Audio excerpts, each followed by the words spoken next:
Hello friends, I'm glad to see you at the new issue of news from the gaming industry. Today I have prepared a lot of interesting and new things for you. I'm sure you will like it, so be sure to subscribe to the channel and like this video, because it helps in the development of the channel and content. I wish you a good viewing, and we can start. If there's ever going to be another Killzone title from Sony, it likely won't come from the original developer, Guerrilla Games. After shifting focus to the vibrant Horizon series following the PS4 launch title Killzone Shadowfall, the studio's art director Roy Postma commented that the team was done with it. In an interview with the Washington Post, Postma explained that when creating Aloy's first installment, the studio wanted a contrast to Killzone's color palette. This insight came from a discussion about LEGO Horizon Adventures, where it was revealed that LEGO had approached Sony with the idea for a LEGO game following the release of its tall-neck LEGO set.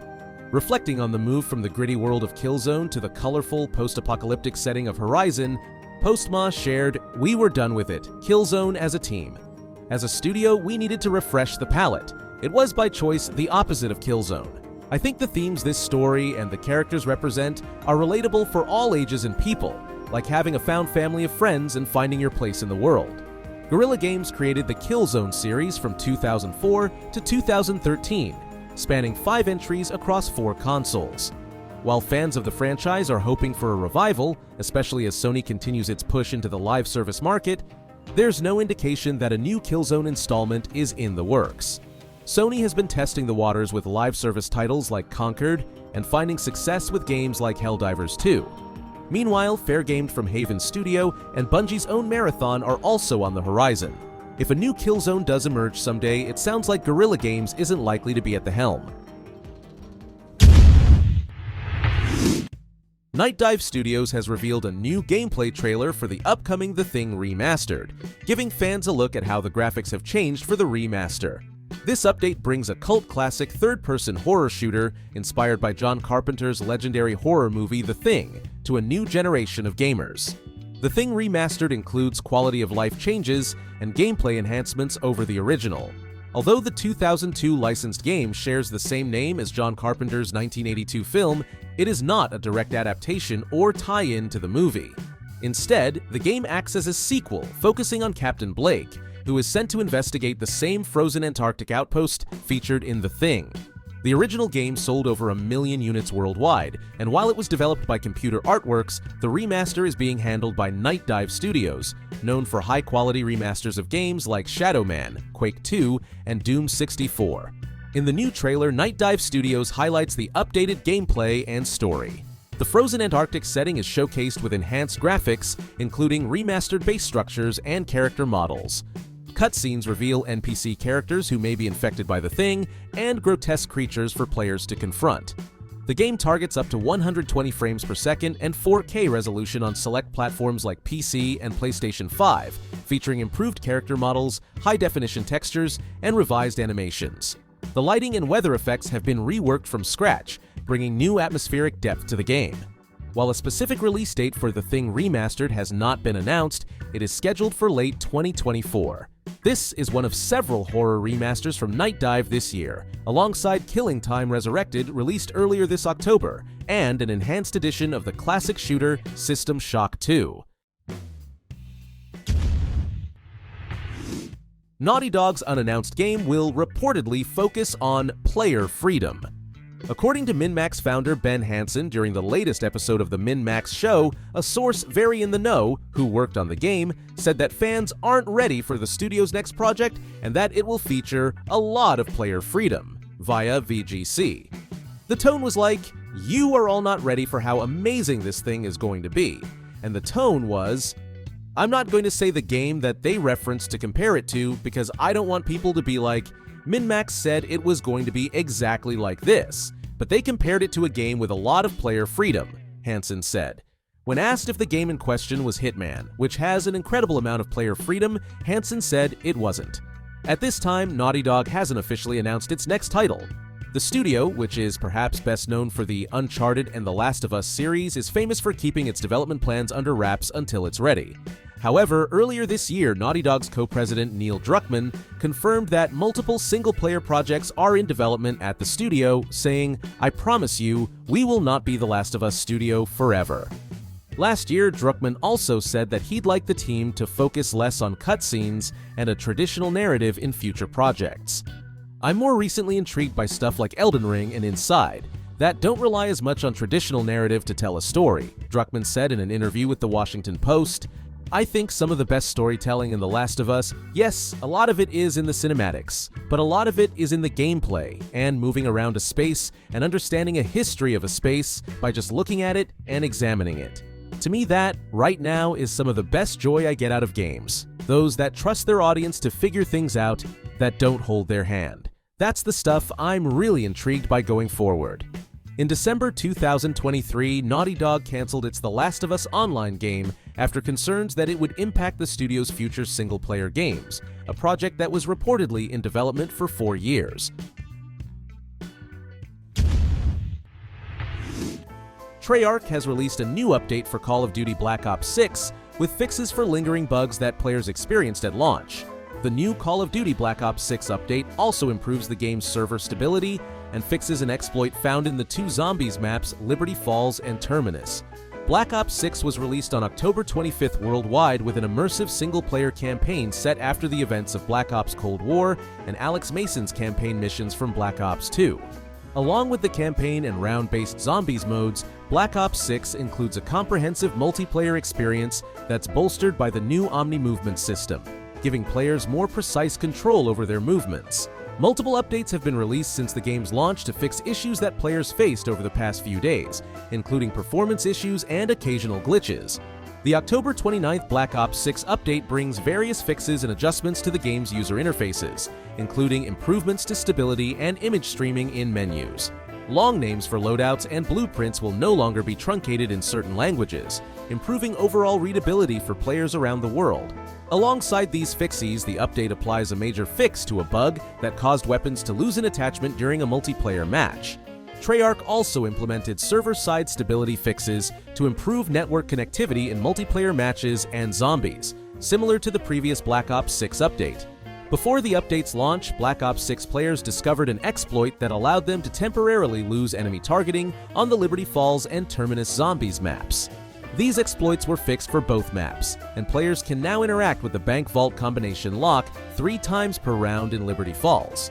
Zombies difficulty was not altered in the update, as it appears that the update focused on improving quality-of-life features and bug fixes. More Black Ops 6 updates are expected during the preseason, which is expected to end with the launch of Season 1 on November 14th. Another update is expected as soon as November 1st, alongside the release of the beloved Nuketown map in Black Ops 6. Playlist updates will also ensure that multiplayer has an engaging catalog of game modes every week, including limited-time modes like Nuketown 24/7. Treyarch will likely share more details on what's to come in future playlist updates and Black Ops 6 Season 1 closer to the season's rumored launch date.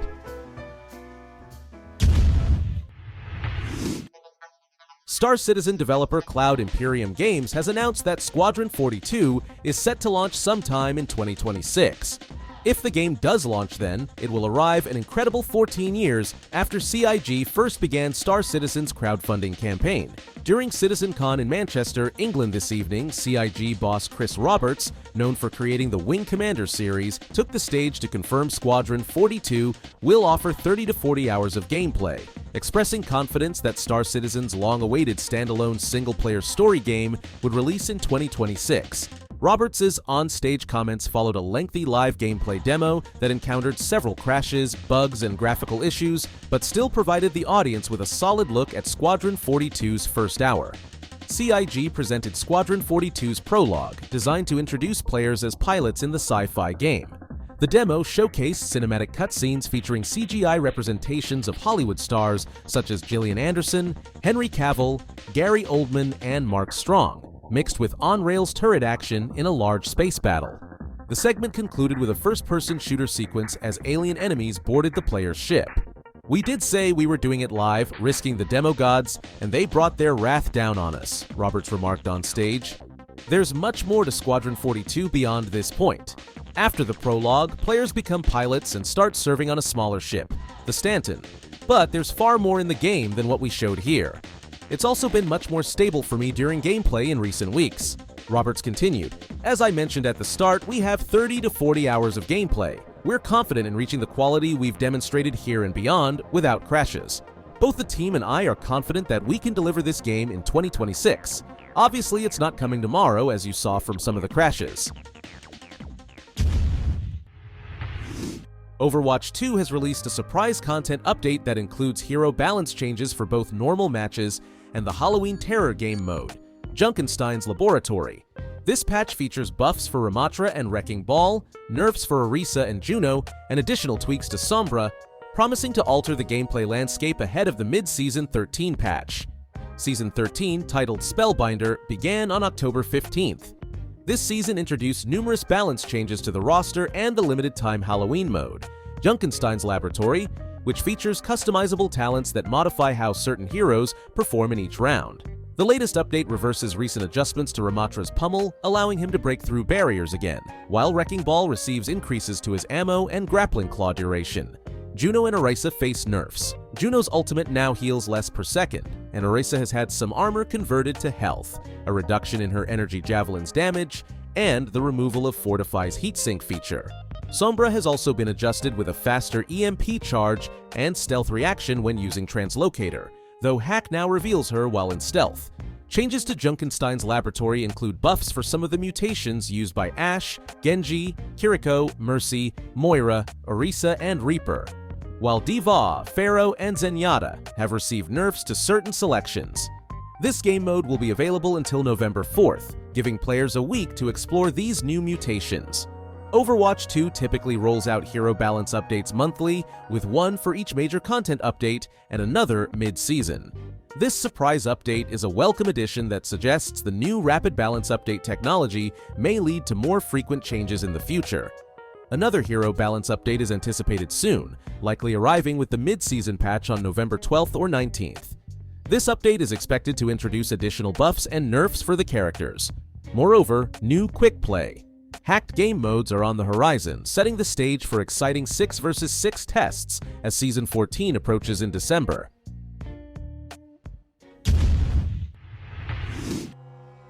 A new job listing from Avalanche Software, the developer behind Hogwarts Legacy, strongly suggests that a sequel to the 2023 title is in development. While previous job listings hinted at this possibility, the current listing for a senior writer makes it clear that the role will involve crafting a story for a role-playing game set in the Wizarding world.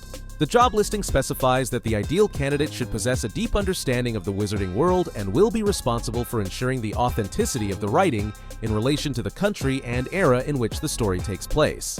This suggests that the sequel might be set in a similar historical context as the first game, which is set in the late 1800s. While it remains uncertain whether the new game will continue the storyline from Hogwarts Legacy or introduce an entirely new adventure, there are hints that it may follow the former. The job description emphasizes the need for a writer with expertise in branching storytelling, indicating a possible shift in narrative approach. Unlike the original game, which offered players choices that had minimal impact on the outcome, a branching storyline could allow for more significant consequences based on player decisions, especially regarding moral implications and spell choices. It's worth noting that this job listing could potentially relate to another project, but given the explicit references to the Wizarding world, it's more likely tied to a new game within the Harry Potter franchise. For fans of the series, this development suggests exciting prospects for future adventures in the Wizarding world. An insider recently claimed Ubisoft plans to release a new Assassin's Creed game every 6 months over the next decade. Assassin's Creed is one of Ubisoft's most popular franchises, and it appears the company is looking to leverage its popularity to increase sales amidst declining profits. Since the release of the original Assassin's Creed in 2007, the series has expanded to 12 mainline games and multiple spin-offs. With over 200 million copies sold, Assassin's Creed is one of the top-selling video game franchises. While recent titles such as Assassin's Creed Mirage have not reached the sales heights of Valhalla, the series remains highly valuable. According to insider Tom Henderson on the Xbox 2 podcast, Ubisoft has ambitious plans for the franchise, with a new Assassin's Creed planned every 6 months for the next 10 years. This includes games like the recently delayed Assassin's Creed Shadows, along with other anticipated releases like Invictus, Hexy, Jade, and the rumored Black Flag remake. While this rapid release schedule may seem challenging, Ubisoft managed to release more than 20 Assassin's Creed titles between 2010 and 2020, including remasters and spin-offs. However, fans may wonder if it's wise. In the 2010s, Assassin's Creed faced fatigue due to frequent releases, which led to criticisms and a decline in quality. The rumor aligns with Ubisoft's recent financial struggles, with games like Assassin's Creed Mirage underperforming on platforms like Steam. Recent titles, including Star Wars Outlaws and Prince of Persia: The Lost Crown, have also fallen short of expectations, potentially motivating Ubisoft's accelerated schedule. The question remains if shorter development times could impact the quality of these new games. For instance, Assassin's Creed Shadows was delayed due to gameplay issues, and Ubisoft recently lowered the price of the Shadows Collector's Edition from $280 to $230 to attract more buyers. Time will tell if this strategy will succeed, but it seems Assassin's Creed fans will have no shortage of new games in the coming years. Friends, that's all the news for today. Be sure to write your opinion in the comments and tell us what you like the most. And don't forget to subscribe to the channel and like it. It's very important for us. Thank you for watching, and see you soon.